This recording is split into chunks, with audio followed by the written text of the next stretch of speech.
Coach, tough loss against Ginebra. Yung import mo natin ano pa, parang hindi natapos sa laro.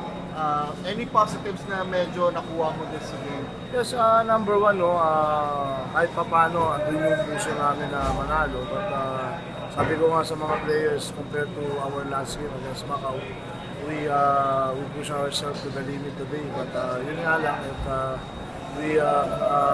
short lang kami, hindi namin nahabol yung Ginebra for this game. And give credit also to Ginebra that they're playing good also. And itong, syempre, patapos na tayo sa conference, mas tight run games. Tingin mo ba meron pa tayong kaya pang tibugan na final push for the conference?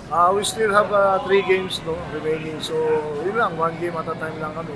At the same time, yun lang, yung character lang ng team, yung number 1, ma-develop namin na lumaban lang na lumaban until the end. Then, siyempre, ando pa rin yung discipline namin towards this last 3 games na kumbaga magandang experience namin going for the next game namin.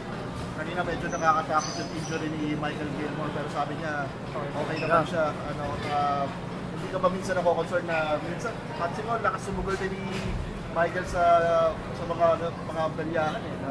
Ano naman, okay naman si Mike. Good, maganda naman yung attitude nung bata. At the same time, fighter yun eh. So kahit may masakit sa kanya, talagang nilalabanan niya yun.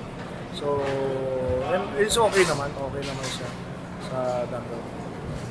Coach, si Gilmore nabanggit nung nag-guest siya sa amin na balak daw niya to stay here in the Philippines for a long time. Coach, kung sakali, pasok pa rin yung height niya sa Govs Cup, possible kaya mag-retain kayo ng ito? Mas maganda, pero it depends on the management din, siyempre. So, pero kami, maging okay na rin siya kasi nakasama na rin namin siya for full conference. So, hopefully, pumasok din siya sa height para at least may mga options kami na makuha for the conference. Coach, despite the loss, moral booster din ba para sa young team ng Titan yung makalaban yung championship caliber team as like Ginebra? Yes, actually, yung mga losses namin to the strong team, talaga nagbigay ng mga magandang experience sa mga bata namin, mga young players.